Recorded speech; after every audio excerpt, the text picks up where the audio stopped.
Aplikasi pinjaman online Maukes merupakan aplikasi milik dari Astra Group atau dia sebagai anak perusahaan dari Astra Group. Nah, seperti yang kita ketahui ya, Astra itu mempunyai FIF dan cabang FIF tersebar juga di hampir seluruh kota yang ada di Indonesia.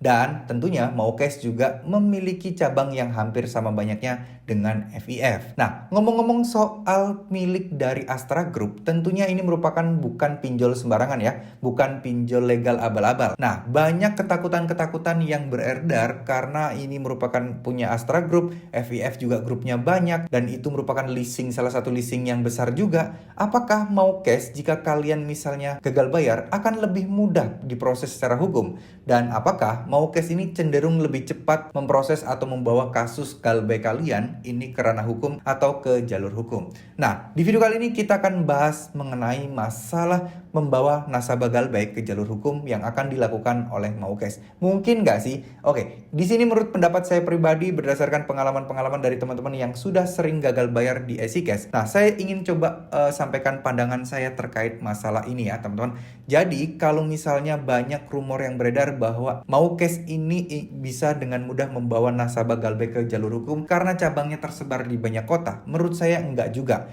Ya, memang masuk akal karena ketika kita ingin menggugat seseorang secara perdata, misal tidak bayar uang, terus kemudian ada pembayaran yang kurang, nah maka akan masuk atau menggugat ke kota di mana nasabah tersebut tinggal atau domisilinya di kota mana. Nah, nanti akan digugat melalui pengadilan negeri di daerah tempat nasabah galbay tersebut tinggal. Nah, ini memungkinkan sekali memang karena Maukes ini cabangnya ada di mana-mana. Nah, sekarang pertanyaannya, emang iya Maukes mau menggugat nasabah galbaynya ke pengadilan? Jawabannya enggak, teman-teman ya.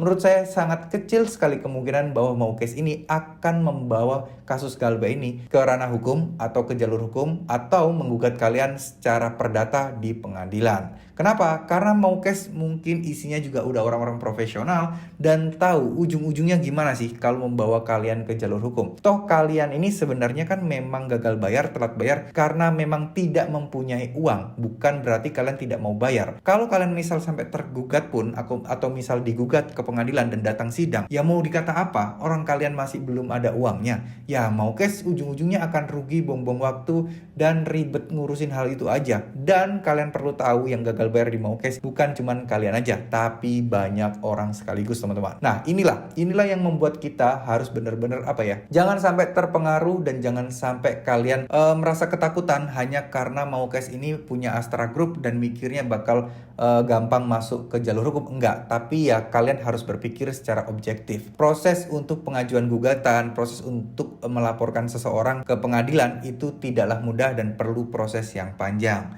Nah, oke. Tips buat teman-teman yang gagal bayar atau telat bayar di aplikasi pinjol Maukes, nggak usah mikir itu punya siapa, nggak usah mikir bahwa Maukes ini satu grup dengan Astra Group, nggak usah mikir ya teman-teman ya, nggak usah kalian pikirkan, kalian fokus aja. Kalau misalnya kalian galbay terus kemudian diteror, ditelepon, diisi datang ke rumah kalian, nggak usah takut, ceritakan aja sebenarnya kondisinya memang masih belum memungkinkan, kalian masih belum bayar, udah sebatas itu aja, nggak usah mohon-mohon, nggak usah juga kalian terlihat ketakutan, jangan ya teman-teman. Apalagi sampai kalian mau gali lubang tutup lubang. Jangan teman-teman ya. Biarkan aja, let it flow aja. Resiko terberatnya gak ada kok. Cuman kalian paling gak bisa minjol di tempat lain. Kalian gak bisa kredit rumah. Kalian gak bisa kredit mobil. Dan biasanya mungkin zaman sekarang kalau misalnya kalian mau kredit mobil, harusnya sih kalian udah bisa ya membayar utang di Maukes. Nah, saya rasa untuk orang-orang yang memang sudah tidak ada uang untuk membayar, saya rasa tidak mungkin juga untuk mengajukan pembelian rumah atau mengajukan pembelian mobil atau motor. Ya, mungkin mereka akan mengajukan pinjaman di tempat lain untuk gali lubang tutup lubang. Nah, ini yang harus kalian waspadai, harus kalian perhatikan, harus pikirkan baik-baik dan dengan bijak teman-teman ya. Oke, mungkin segitu dulu video kali ini. Semoga ini bisa bermanfaat dan semoga ini memberikan kalian gambaran. Dan buat teman-teman yang sedang gagal bayar di Maukes, coba tulis aja di kolom komentar pengalaman teman-teman saat gagal bayar di EasyCash. Sudah berapa lama, lokasi tinggal di mana, TDC udah datang apa belum, biar teman-teman yang lain nanti yang membaca komentar kalian bisa mendapatkan arahan dan bisa mendapatkan sesuatu yang bermanfaat dari komentar kalian tersebut ya. Oke, mungkin segitu dulu video kali ini. Terima kasih. Wassalamualaikum warahmatullahi wabarakatuh.